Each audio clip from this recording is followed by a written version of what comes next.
et j'ai augmenté la sensibilité du micro en espérant que ce soit pas trop fort. Donc voilà, on va lire aujourd'hui un livre qui s'appelle Aie confiance en Allah, il est avec toi de Mohamed El-Roumi.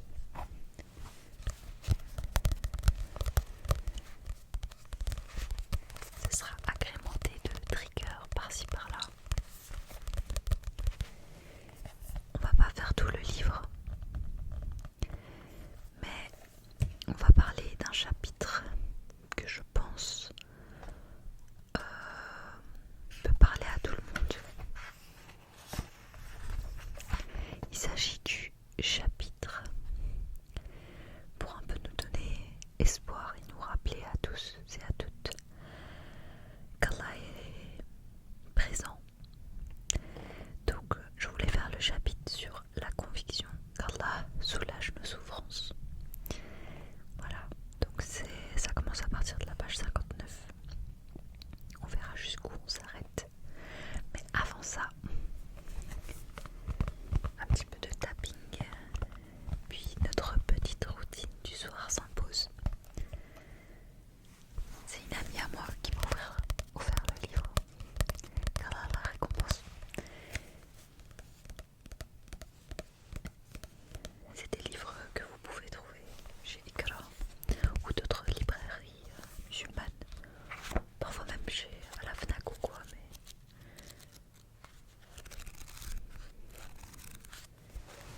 d'ailleurs je n'ai pas de retour avec mes écouteurs puisque ça me casse la tête d'une certaine manière. Enfin, ça me rend trop perfectionniste, donc là j'essaye une nouvelle méthode. On verra ce que ça donne.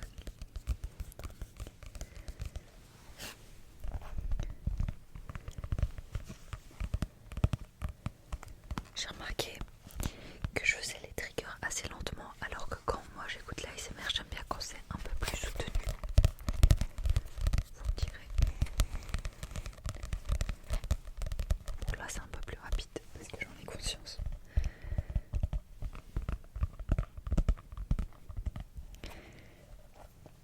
Ok.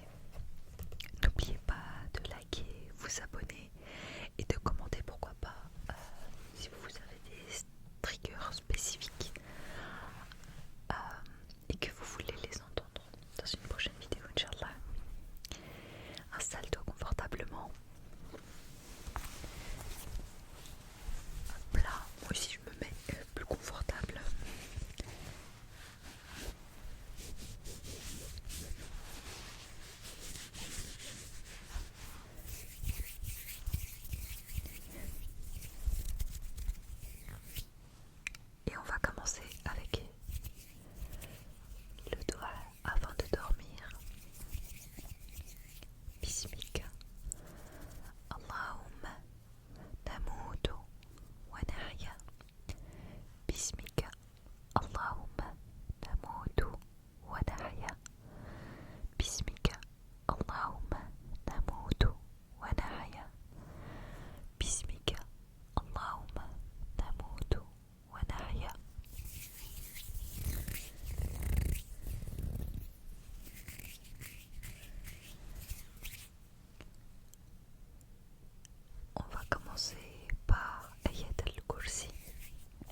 exauce nos prières. Ensuite, il y a celui qu'on va faire maintenant, la conviction qu'Allah soulage nos souffrances. Ensuite, la conviction qu'Allah se charge de notre subsistance.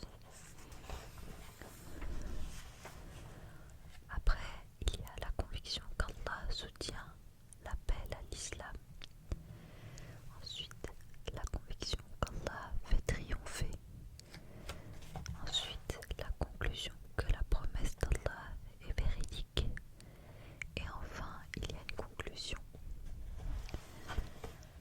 Voilà un petit peu les chapitres qui se trouvent dans le livre. Ok, c'est parti. Alors là, aujourd'hui, ce que je vais faire, c'est que je vais lire d'abord les pages. Ensuite, je ferai une séquence où il y aura des triggers. Je vais essayer comme ça et puis on verra si je procède autrement une prochaine fois. Et vous me direz ce qui vous convient aussi le mieux. C'est parti. La conviction qu'Allah soulage nos souffrances.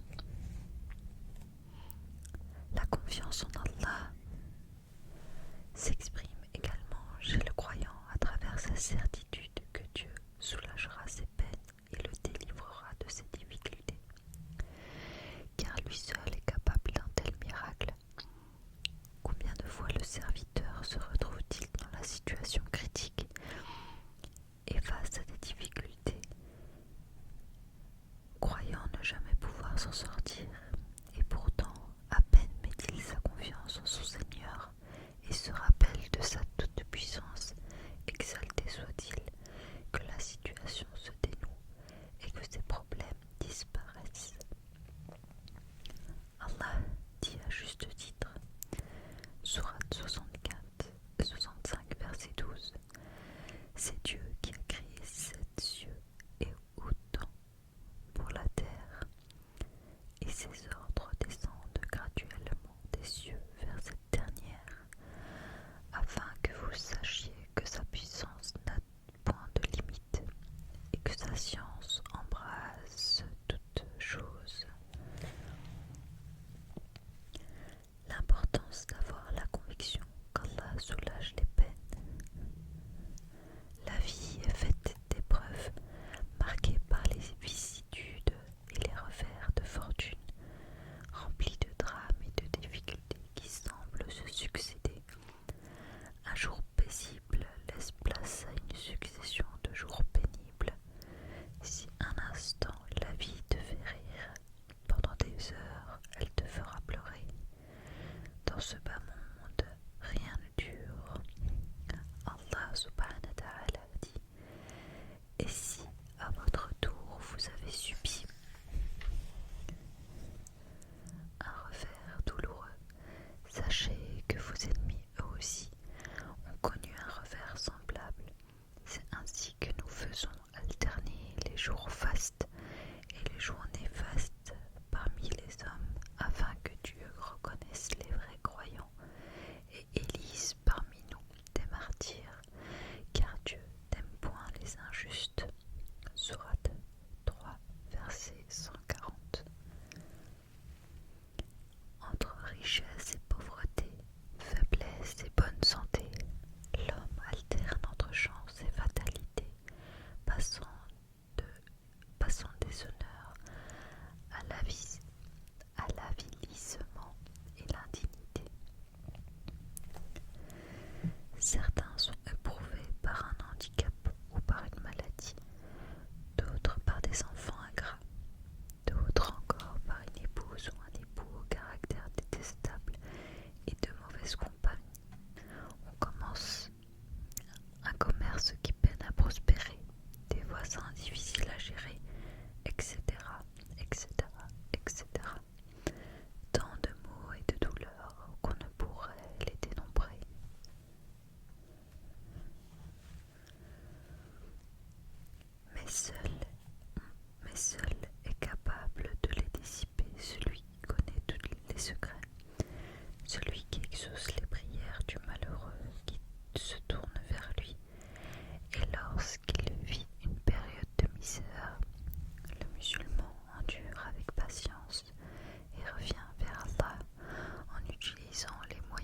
sa disposition, lui permettant de faire face à cette situation. Il ne baisse pas les bras devant les difficultés, ne faiblit pas face aux calamités. Non, il fait tout ce qu'il peut pour les surmonter, montrant une ténacité de fer et une détermination sans faille. À l'exemple des maîtres envoyés. À l'exemple du maître des envoyés, sallallahu alayhi wa sallam, qui fut un modèle d'endurance et de patience face à l'adversité. En effet, le prophète sallallahu alayhi wa sallam et ses compagnons ont traversé les pires situations, des épreuves et des tragédies à faire froid dans le dos, et pourtant jamais ils ne se sont découragés, n'ont faibli ou capitulé. Au contraire, ils ont fait preuve de patience et de fermeté. Ce sont ceux-là qui, lorsqu'on est venu leur dire « Vos adversaires réunissent leurs forces pour vous attaquer, soyez vigilants », ont vu leur foi se décupler et se sont écriés « Dieu seul nous suffit, et il est le meilleur des protecteurs ». Puis ils s'en retournèrent sains et saufs, comblés des bienfaits du Seigneur et de sa grâce, sans avoir subi le moindre préjudice. Eux qui recherchaient la satisfaction du Seigneur, dont les grâces sont sans limite. Sourate 3, versets 173 à 174. Abu Wahab Allahu Khabab ibn al-Narad radiyallahu anhu raconte, après avoir subi maintes persécutions de la part des polythéistes, nous allâmes nous plaindre auprès du messager sallallahu alayhi wa sallam. Celui-ci était allongé à l'ombre de la Kaaba, son manteau lui faisait office d'oreiller. Nous lui demandâmes alors: ne peux-tu pas demander à Allah qui nous accorde la victoire? Ne pourrais-tu pas implorer en notre faveur? Il répondit alors: dans les générations passées, on jetait les hommes dans une fosse creusée à leur intention, puis on amenait une scie que l'on plaçait au-dessus de leur crâne pour les scier en deux. Parfois on utilisait une brosse métallique avec laquelle on égorgeait vif jusqu'à mettre à nu leur os, et ceux-ci ne les poussait pas à faire des concessions sur leur religion. Par Allah viendra un jour, soyez-en sûrs, où cette religion parviendra à son apogée, au point que l'on pourra voyager de Sanaa à Hadramaut sans avoir rien à craindre, si ce n'est Dieu ou le loup pour son troupeau. Seulement vous êtes trop pressés. Dans son commentaire, Ibn Battal radiyallahu anhu explique: lorsque Khabab radiyallahu anhu dit au prophète sallallahu alayhi wa sallam: ne pourrais-tu pas implorer en notre faveur? Il veut dire: ne peux-tu pas implorer Dieu afin qu'il cesse les mauvais traitements que les polythéistes de la Mecque leur infligent, comme c'était le cas avant l'émigration à Médine, et qu'ils arrêtent de les molester et leur mettre des chaînes. On comprend du hadith que malgré l'ordre général donné dans le Coran d'invoquer Dieu en toute situation,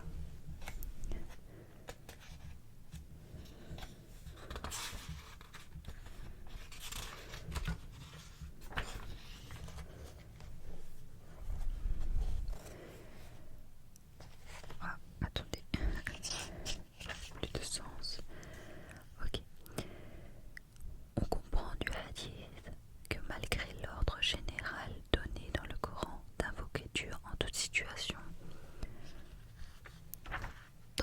versets tels que votre Seigneur a dit, implorez-moi, je vous exaucerai.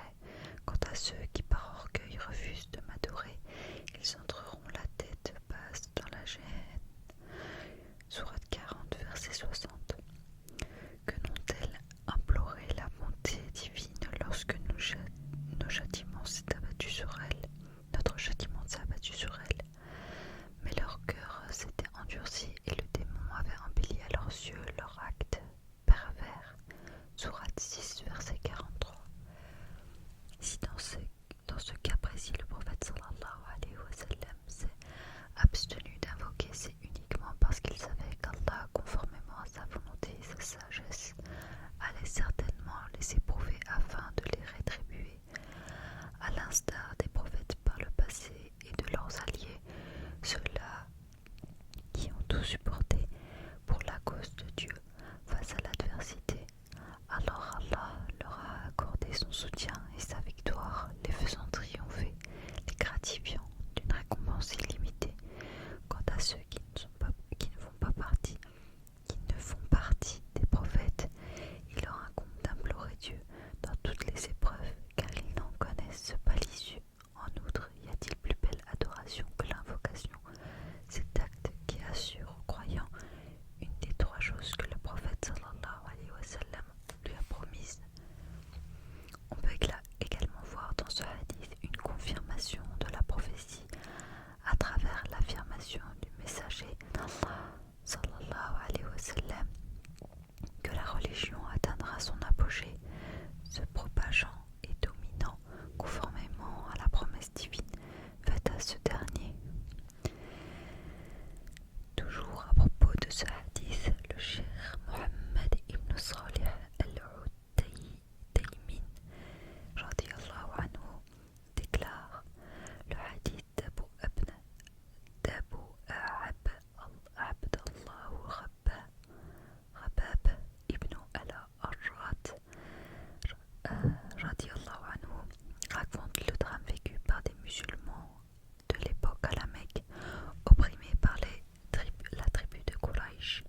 Ils vinrent se plaindre au messager d'Allah sallallahu alayhi wa sallam, qui était alors étendu à l'ombre de la Kaaba, ayant fait de son manteau son oreiller.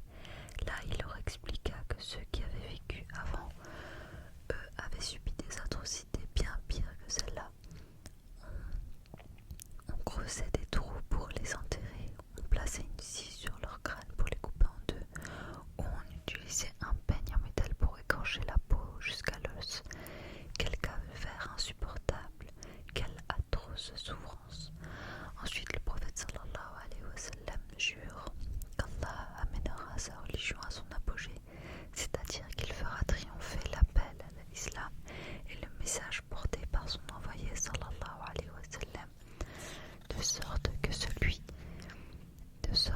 celui qui s'enfourche sa monture pour traverser le pays de Sanaa à Hadramaut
sans se percer d'illusions et croire que les choses changeront immédiatement ou comme par enchantement.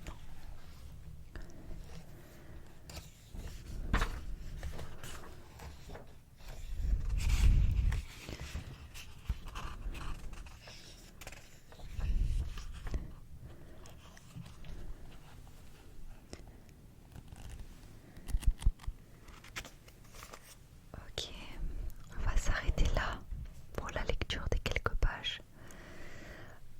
J'étais en pleine réflexion pendant que je lisais et pendant que j'étais en apnée aussi. C'est un peu compliqué hein, de lire et de respirer en même temps. Mais j'aimerais revenir un petit peu sur ce que je viens de lire. Après, j'ai pas lu tout le livre, donc je sais pas trop ce qu'il en est entièrement. Mais je vais rebondir par exemple sur la partie où il faut patienter. Il faut être endurant face aux épreuves, comme il a été dit. Mais à nouveau, en fait, faut se dire que notre religion c'est la juste mesure. Donc oui, tu patientes, mais tu fais les choses pour que ça aille mieux. Donc évidemment le starter pack c'est je me tourne vers Allah, je fais mes doigts, mes invocations. Mais ensuite, je vais par exemple m'attarder sur le fait d'être en mal-être, de ressentir un mal-être mental, physique, spirituel, vers les causes pour aller mieux, se tourner vers Allah, en parler, écrire. Il y a plein de manières différentes de faire les causes pour aller mieux. Évidemment, ça s'accompagne toujours de patience, d'endurance, d'espoir quelque part. Et ici on met l'accent sur avoir la conviction qu'Allah nous entend, qu'il sait ce qu'il y a dans nos cœurs. Et c'est le plus important. Si tu fais tes doigts sans avoir cette conviction-là, comment tu peux t'attendre à ce que ta situation change? Il y a un verset ou un hadith, je sais plus si c'est un hadith ou un verset qui dit Allah dit je suis ce que mon servant pense de moi. Donc si tu penses qu'Allah il t'écoute dans tes moindres espaces ou même quand tu parles dans ton cœur et qui répond à